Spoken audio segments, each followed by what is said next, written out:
Hello and welcome to 5 and 5, where we take 5 minutes to ask industry leaders 5 questions on how they're handling this crazy period that we're living in.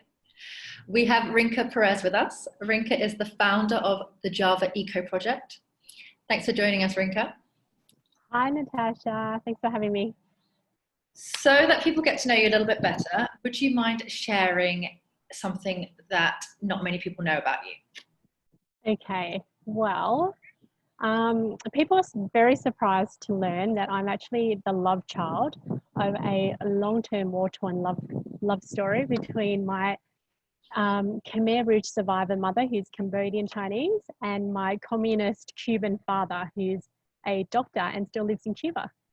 Oh my God, that's fascinating. Oh, I want to hear more. Yes. Oh, no. Well, I grew up in Australia.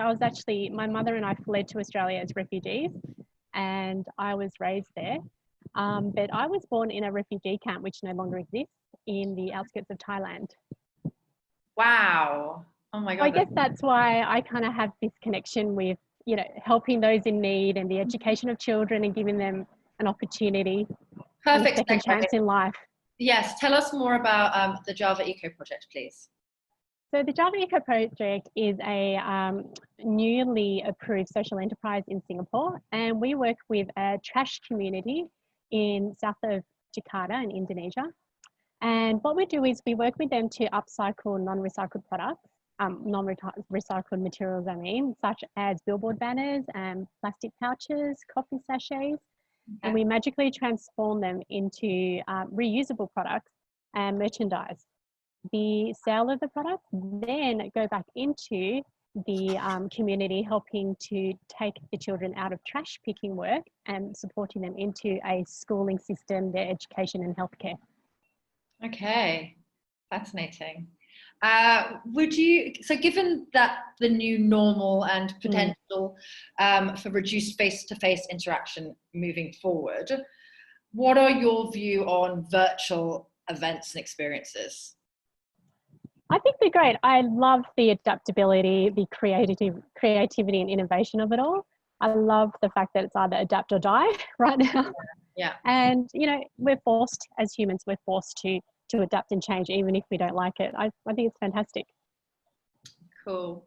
Have you attended any virtual experiences? And if so, what's been your impression of them? I have, and I love that the event organisers try and make it fun and really try and use all the senses of a real life event. I just really love the creativity of it all. And it just goes to show that people can get really desperate at times, and we will be forced into any kind of human connection possible. Do you think that that's something that you might transition the Java Eco Project to do some virtual experiences and things like that?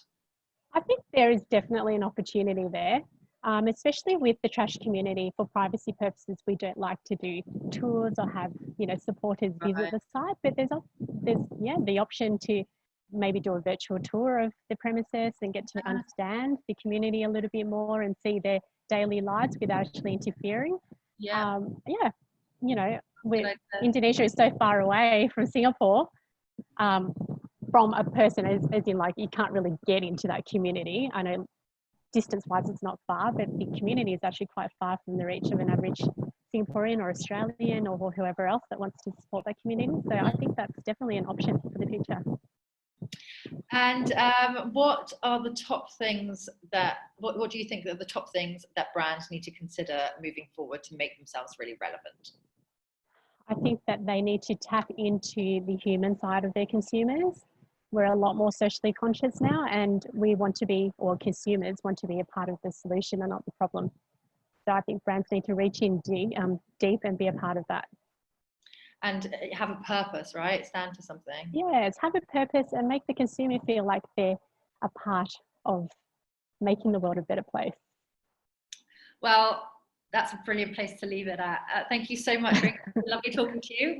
This has been 5 and 5. Bye.